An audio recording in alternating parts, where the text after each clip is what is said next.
নমস্কার বন্ধুরা, আমি আজ তৈরি করেছি সম্পূর্ণ নিরামিষ পটলের একটা রেসিপি। তার জন্য আমি এখানে পটলগুলো ভালো করে ধুয়ে নেওয়ার পরে হালকা খোসা ছাড়িয়ে নিয়ে গোল গোল করে কেটে নিয়েছি। এবার একটা পাত্রের মধ্যে নিয়ে নিয়েছি গোবিন্দভোগ চাল প্রায় 1 মুঠো মতো। জল দিয়ে 2 থেকে 3 বার ভালোভাবে ধুয়ে নেওয়ার পরে জল ঝরিয়ে নিয়ে রেখে দিতে হবে। জলের মধ্যে ভিজিয়ে রাখার কোনো প্রয়োজন নেই। এবারে কড়াইতে দিয়ে দেব সরিষার তেল। তেলটা ভালো করে গরম করে নিতে হবে। এবারে তেলের মধ্যে দিয়ে দেব কেটে রাখা পটলের টুকরোগুলো। পটলগুলো দিয়ে দেওয়ার পরে তেলের মধ্যে ভালো করে ভেজে নিতে হবে। আমি এখানে লবণ হলুদ ছাড়াই পটলগুলো ভেজে নিচ্ছি।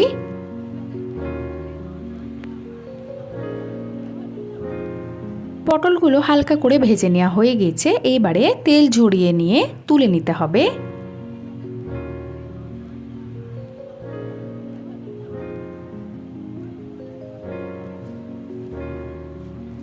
ওই তেলের মধ্যেই আরও 1 চামচ মতো তেল দিয়ে দেব গোটা গরম মশলা, সাথে দিয়ে দেব 3 থেকে 4টে চেরা কাঁচা লঙ্কা, হাফ চা চামচ মতো গোটা জিরে দিয়ে দেওয়ার পরে 2 থেকে 3 সেকেন্ড মতো নাড়াচাড়া করে নিতে হবে।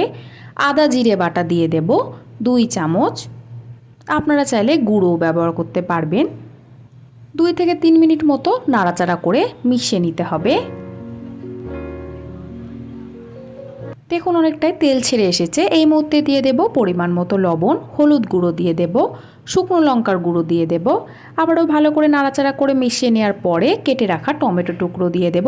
আমি এখানে একটা মিডিয়াম সাইজের টমেটো টুকরো ব্যবহার করেছি।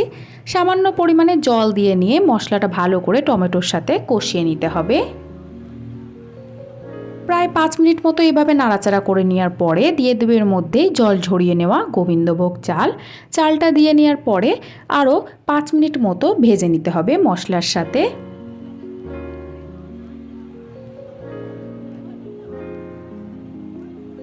এবারে এর মধ্যে ভেজে রাখা পটলের টুকরোগুলো দিয়ে দিতে হবে।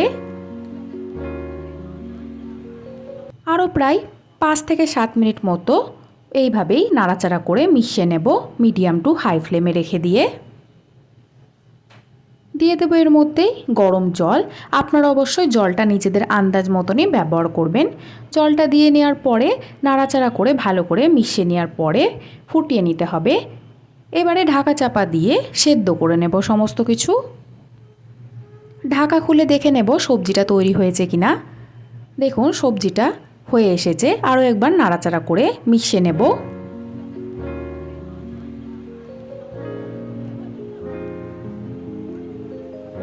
দিয়ে দেব এর মধ্যেই সামান্য পরিমাণে গরম মশলা গুঁড়ো, হাফ চা চামচ মতো ঘি দিয়ে দেব।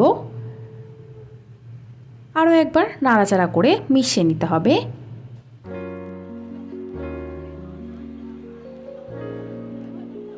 গ্যাসের ফ্লেমটা এই মুহূর্তে অফ করে দেব। পটল দিয়ে গোবিন্দভোগ চালের এই রেসিপিটি একদম তৈরি। আপনারাও চাইলে খুব সহজে এইভাবেই তৈরি করে ফেলতে পারবেন।